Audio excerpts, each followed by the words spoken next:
सारे रिश्ते पैदा होने के बाद बनते हैं।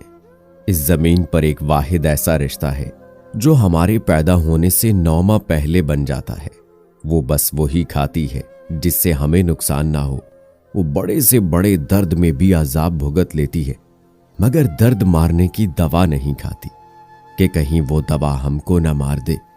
हम उसकी पसंद के खाने छुड़ा देते हैं, हम उस पर नींदें हराम कर देते हैं।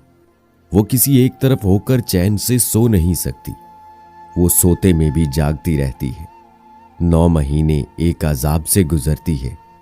गिरती है तो पेट के बल नहीं गिरती, पहलू के बल गिरकर हड्डी तुड़वा लेती है, तुझे बचा लेती है। उसने अभी तेरी शक्ल नहीं देखी।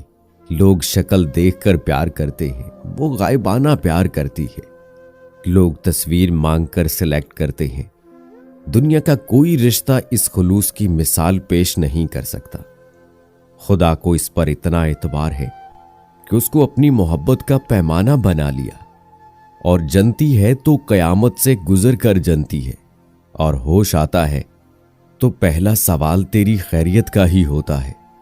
खुदा के बाद वो वाहिद हस्ती है जो ऐब छुपा छुपा कर रखती है। तेरी हिमायत में वो उज़र तराशती है कि तेरे बाप को मुतमईन और तुझे हैरान कर देती है। बाप खाना बंद करे तो अपने हिस्से का खिला देती है। बाप घर से निकाल दे तो वो दरवाजा चोरी से खोल देती है। अल्लाह के सिवा कोई तेरा इतना ख्याल नहीं रखता जितना माँ रखती है। अल्लाह ने भी जन्नत उठाकर उस माँ के कदमों में रख दी। अल्लाह पाक सबकी माओं को लंबी जिंदगी दे। जिनकी माएं वफात पा गई हैं उन्हें अल्लाह पाक जन्नतुल फिरदौस में आला मकाम अता फरमाए। आमीन सुम्मा आमीन।